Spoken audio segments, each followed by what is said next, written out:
Hello and welcome to Japan Today. I'm Karuna Shinsho. Now that the Gulf War is over, people are trying to deal with its aftermath. In Japan, the government sent minesweepers to the Persian Gulf to help in the removal of mines laid by Iraq during the Gulf War. In Parliament, the Social Democratic, Komeito, and Communist parties criticized the dispatch of minesweepers, saying that it would pave the way for the dispatch of self-defense force personnel overseas, violating the terms of Japan's constitution. Prime Minister Toshiki Kaifu rebutted this argument, saying that the dispatch of minesweepers does not represent the use of military force and therefore does not equal the sending of self-defense force personnel overseas.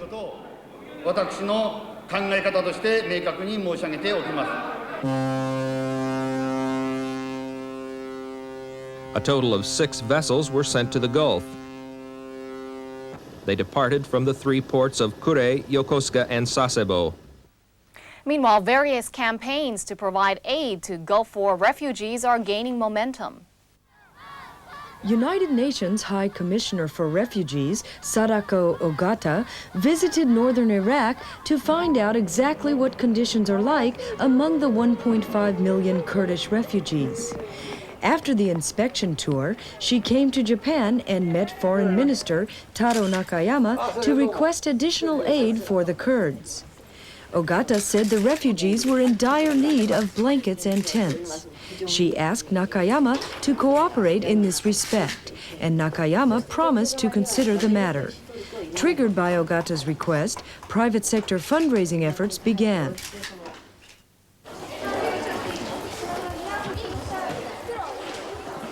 Students of private junior and senior high schools in Tokyo collected more than 2,000 sweaters and sent them to the Kurdish settlements.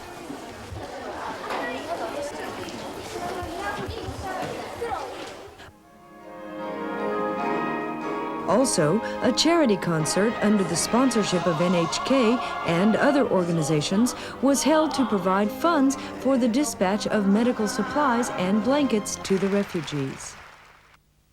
Soviet President Mikhail Gorbachev and Japan's Prime Minister Toshiki Kaifu issued a joint communique acknowledging that a territorial dispute concerning the 4 northern islands exists between the 2 countries. Gorbachev was on a visit to Japan, the first top Soviet leader ever to do so. President and Mrs. Gorbachev arrived in Japan on April 16th.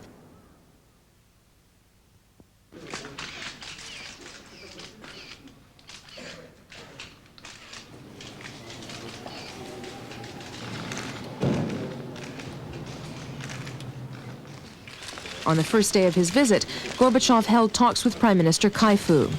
But both leaders remained at odds over the Northern Territorial issue, the focal point of the visit. The talks between the 2 leaders went into 6 rounds.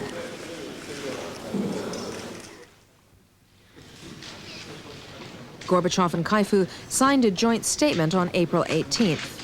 In the statement, it was confirmed that the 4 northern islands of Habomai, Shikotan, Kunashiri, and Etorofu are to be the subject of future territorial negotiations between the 2 countries. However, the joint statement only made indirect mention of how the 2 countries view the 1956 Japan-Soviet joint communique, which states that 2 of the 4 islands will be returned to Japan when and if a peace treaty is concluded between the 2 countries. It only mentioned that the 2 countries will make use of all the positive elements accumulated during bilateral negotiations, which have been held since 1956. Gorbachev also promised that in the near future he would reduce the number of Soviet troops stationed in the northern islands. Also, 15 documents were exchanged in an attempt to promote the conclusion of a peace treaty in the future, while developing well-balanced political and economic relations between the 2 countries. The documents include agreements on Japan's provision of technical assistance to promote perestroika and the delivery of a list of Japanese citizens who died while in detention in Siberia.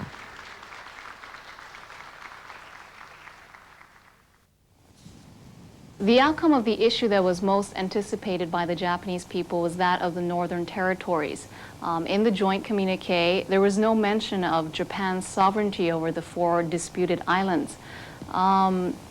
There are many views towards this, but what is the foreign ministry's stance in terms of how the joint communique will attempt to solve this problem? The issue of territory, Northern Territory, was agreed as the important issue to be solved in the talks of the peace treaty. And that was a point which was not included in the agreement reached in 1956 or even 1973. And compared with those past experience, what we have agreed upon this time is a major step forward. And I think this is a good basis for further talks, which would eventually lead to the formal conclusion of peace treaty involving resolution of Northern Territory issue. The return of the islands to Japan would have posed many problems for Gorbachev, as he is facing problems with the Baltic republics and other territorial claims from other countries from the past. What is your view on this matter? It is true that Soviet Union is suffering from many domestic problems. At the same time, we have unique problem of the Northern Territory.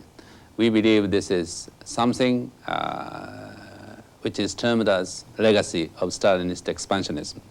And that kind of legacy has been that has been the problem not only on this part of the world, but also European theater, including Germany, the Eastern Europe. And all those problems relating to Germany and Eastern Europe have been solved one by one. It is a policy on the part of the Soviet Union to sort of rectify and resolve the issue. And it is in line with the new thinking of the Soviet diplomacy to solve this Northern Territory issue in that sense. So we believe that this is something they have done and they can do and they should do in the future. While Gorbachev was occupied with talks with Kaifu, the Soviet president's wife engaged in goodwill diplomacy of her own. Raisa Gorbachev visited the fish market in Tsukiji, or the so-called Tokyo Kitchen. She took a fish in her hands and asked where it had been caught and what they did with unsold fish. She then visited a family in Suginami Ward in Tokyo. This home visit was requested by Raisa herself. She wanted to see a typical Japanese home and the woman's life. The family she visited was a relatively wealthy one for Tokyo, but she seemed rather surprised at the small size of the house. Later, Mrs. Gorbachev saw traditional Japanese culture, the kabuki theater, and took lessons in flower arrangement from a master. Mrs. Gorbachev seemed particularly interested in flower arrangement. She arranged flowers in her own style and was applauded by the people.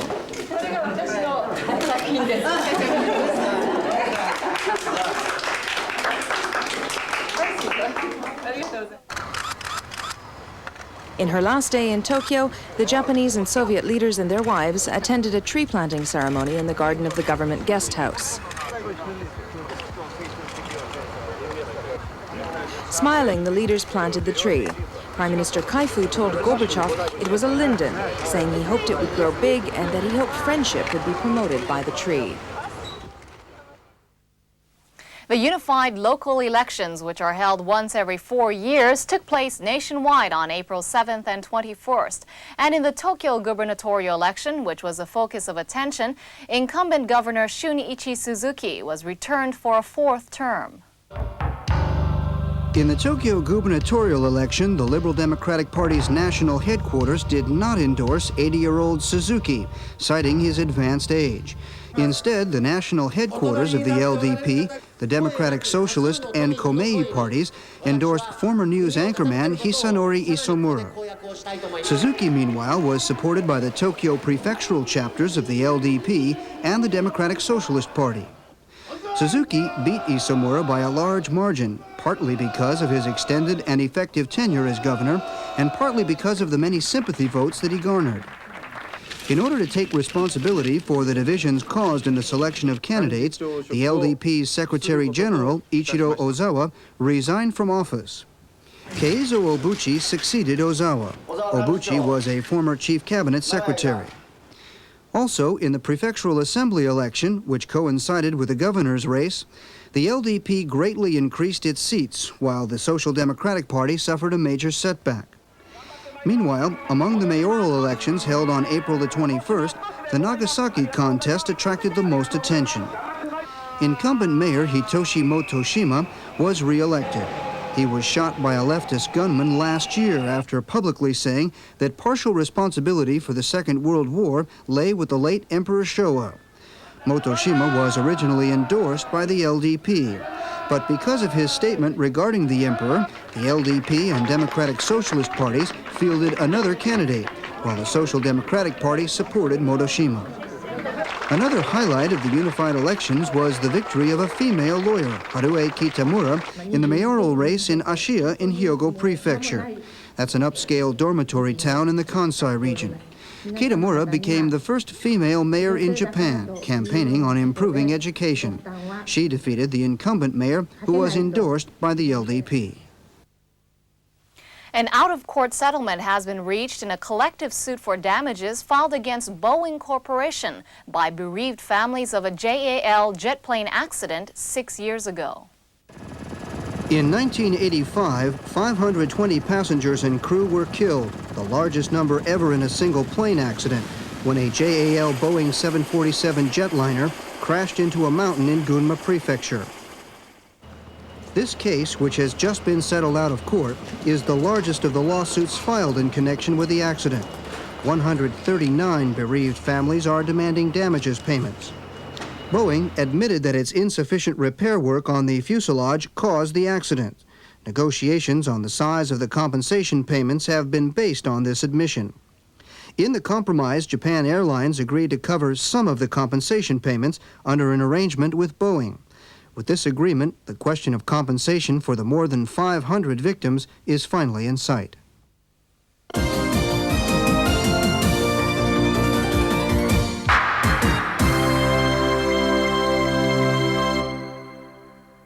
Next, topics from across the nation. As usual, during the holiday season, many Japanese flock to resort areas.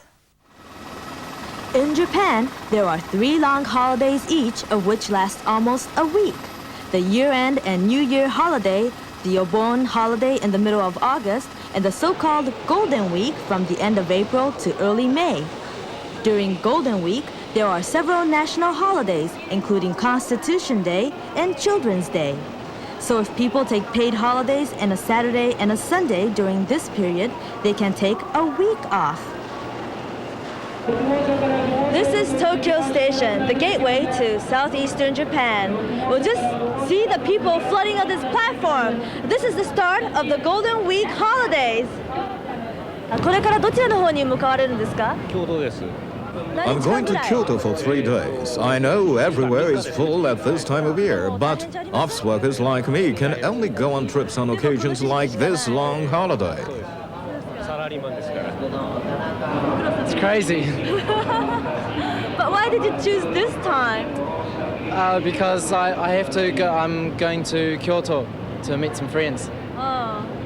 Well, do you think you could get some seats? Don't think so. Yeah? Well, good luck and enjoy your trip. Thanks.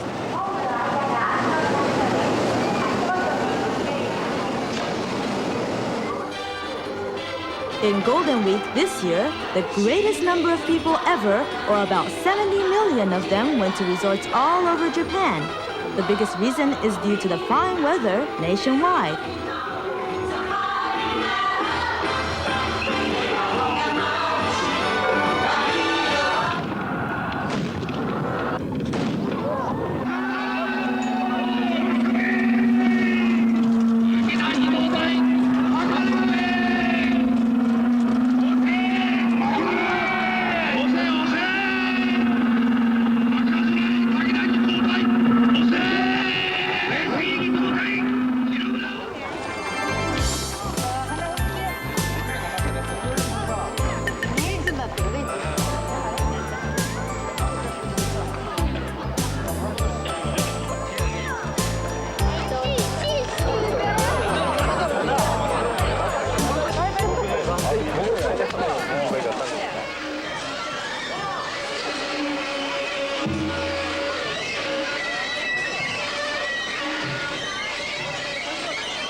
The other people went overseas or mountain climbing. Almost every Japanese seems to have enjoyed Golden Week by visiting a resort. I wonder how foreigners who know Japan well regard the ways the Japanese spend their holiday. It's all right, but I think since it's one of the few chances they have to do this, they have to really rush into the holidays as they usually rush into the work. Yeah. A French guy would individually maybe prefer to go somewhere like, cruising on a Rio in Mexico or Amazon or something like this by himself. But the Japanese prefer to rush, and if they are not busy, it seems that they are lost. So it's maybe a difference between understanding of what is leisure. So with this 1 month vacation, I think it will not be so crowded and people can enjoy their vacation better. But it is nice, everybody's hardworking. In Trends in Japan, we introduce 3 features about Japanese science and technology. First, centuries ago, Columbus asked how you could make an egg stand on its end. Now you may wonder how you can make a piece of timber square without cutting it. Well, a Forest Research Institute in Nara Prefecture has the answer. This is a square pillar made without any cutting, another high-tech product. At the first glance, it may look like any other pillar, but if you look at it carefully, you'll find that the annual rings are square too. To make a piece of square timber like this, you first put a log into a huge microwave oven to soften it. Timber contains water and softens when warmed to more than 100 degrees Celsius, or about 210 degrees Fahrenheit. When the log is softened, it's put into a square former. The important parts of this technology come now. The transformed log tries to regain its original shape. To prevent this from happening, the staff at the Institute keep the log in the former, waiting until it's cooled down, and then they heat it up again. The staff say that once it's cooled a second time, the lumber forgets its original shape and remembers the square shape. This new technology has a number of merits. This is how a square pillar is conventionally made from a piece of lumber. You have to throw away the best part of the log, the strongest and firmest part that has the beautiful grain and the fewest knots. The new technology retains the best parts of the wood. Let's cut the pillar and see what it looks like. All the sections show a straight and regular grain. Usually, wood with such regular and straight grain can only be found in huge trees. It's expensive too. One such piece would cost between 400,000 and 500,000 yen, or about $3,500 US. But making such pieces is not difficult with the new technology. The new technology can also produce stronger timber. After processing, the cross-section is only 70% of the original because it's been compressed. The grain is finer and the strength of the wood increases by 50%. The new technology means more uses for smaller pieces of cedar or Japanese cypress. Up to now, there was not much use for such pieces. It can also produce high-quality timber as long as the surface is good. This is the first time that a whole log has been processed without being cut and without any change in color or other characteristics. The Institute has a patent pending and hopes the new technology will open the way for new forest products and create a new demand. The noise of refrigerators, which work around the clock, isn't troublesome during the day, but seems suddenly louder at night. Well, recently, a new kind of refrigerator has been developed using technology to offset noise with noise. This is a conventional refrigerator, and this is the noise it makes. This is the noise made by the new refrigerator, about 1/5 that produced by the conventional one. With this technology, sound is offset by sound. Sound can be described as the shape of waves. When sound is mixed with other sounds of different wavelengths, the two sounds interfere and gradually fade. This active sound control system that offsets sound with sound is used for air conditioning a concert hall to kill the noise in the ducts. But this technology needed a large, expensive computer, so it could be used only in big facilities. The development of personal computers, however, made it possible to use the same technology in smaller devices as well. This is a new refrigerator which makes very little noise, developed with the help of an active control system. The black part is the compressor, the heart of a refrigerator. This is the source of noise. This is a microphone inside the silver-colored box on the compressor. A speaker is attached to the back cover. Inside the cover is another microphone. There is an IC board inside the cover as well. The refrigerator active noise control system works like this. When the noise from the compressor is detected by the microphone, it is transmitted to the computer. The computer at once makes a sound of a different wavelength to mix it with the noise from the computer by a speaker. The microphone on the cover checks to see whether the sound has been almost eliminated and sends the results to the computer for further correction. The technology of canceling sound with sound could be used in a wide range of devices, for other electrical appliances such as air conditioners or vacuum cleaners, and even for automobile engines. A group of scientists is now commercializing an anti-pollution device that it developed a year ago, which removes nitrogen oxides from diesel emissions.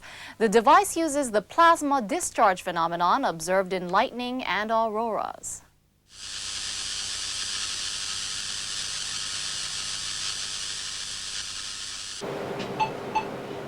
The device was developed by Ibaraki University and an auto parts maker from Tokyo. They got a first hint from the plasma effect, which decomposes nitrogen oxides into nitrogen and oxygen. They thought that this effect could, at the same time, remove nitrogen oxides and soot from diesel emissions. These two substances are serious pollutants. With diesel engines, there's a trade-off. If you reduce the nitrogen oxides in the emission, more soot will result. The soot problem was solved by using oil to absorb it.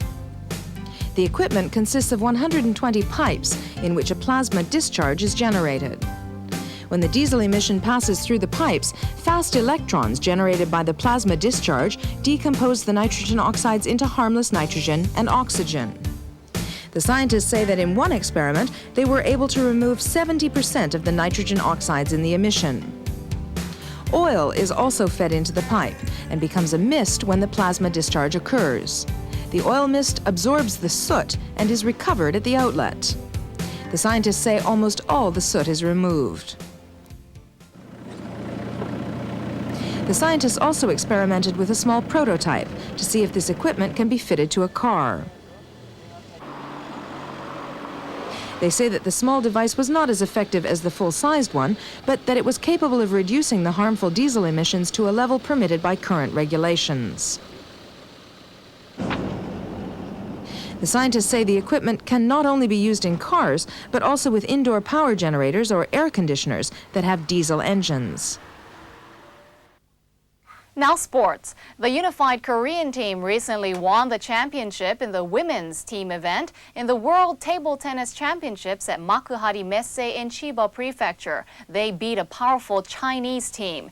It was the first time that North and South Korean players took part in the event as a unified team.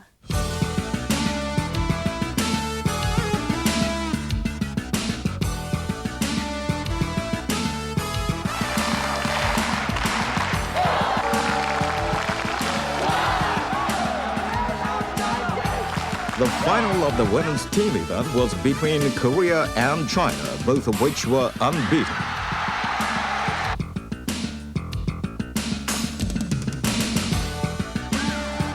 Korea won the first two singles, while China, which was hoping for a 9th straight victory, won the next doubles and singles, bringing its score to 2 wins and 2 losses. The championship depended on the last singles match.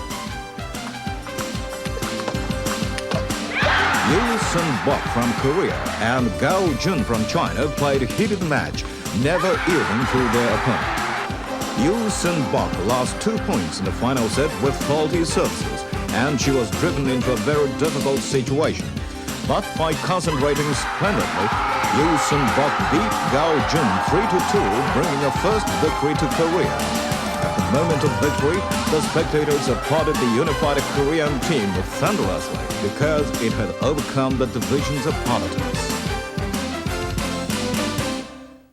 Grand champion Chiyonofuji retired after his bout on the third day of the Summer Grand Sumo tournament on May 14th. 35-year-old Chiyonofuji said that he had reached his limit both physically and mentally.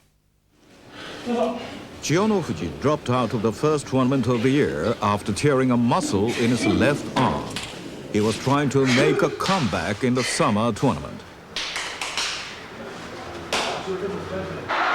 But he lost the first bout to 18-year-old Taka Hanada. Again on the third day on May the 14th, he was down by 23-year-old Taka Toriki. After the bout, he met reporters along with his stable master Kokonoe. Chiyonofuji said he was exhausted both in physical strength and in endurance. He cheerfully announced his retirement. Chiyonofuji had his first bout in 1970. He was promoted to the rank of Grand Champion or Yokozuna in 1981. He was the 58th Grand Champion. He has won 31 tournaments and marked 53 consecutive wins, second only to the all-time record of 69 wins. Chiyonofuji was called a small but great Yokozuna. He was given the People's Honor Award by the government in 1989, the first small wrestler ever to receive this award. The retirement of the 35-year-old Grand Champion demonstrated the growing impact of up-and-coming young wrestlers. The Spring Emperor's Cup, the richest horse race in Japan, took place in Kyoto on April 28th. 4-year-old Mejiro McQueen won the race with jockey Yutaka Take.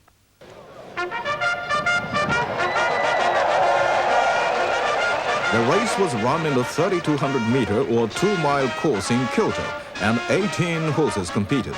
The favorite was jockey Yutaka Take's Mejiro McQueen.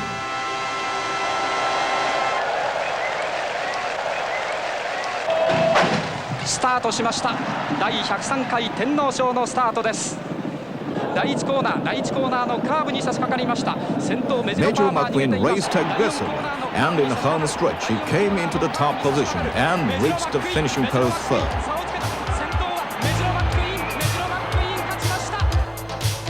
Jockey Take has won the Spring Emperor's Cup for 3 consecutive years. This is his 4th Emperor's Cup win, including one in autumn. For Mejiro McQueen, it was a 3rd-generation victory. His sire and grandsire also won the Emperor's Cup.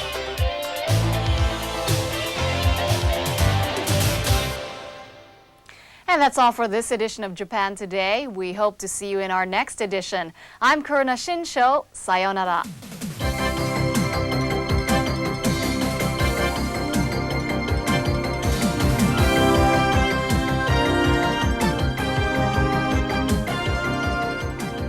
This program has been brought to you by a worldwide contractor, Hazama Gumi Corporation,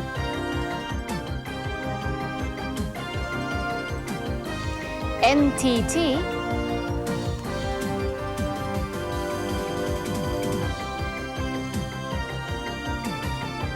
and an international group, Yaohan.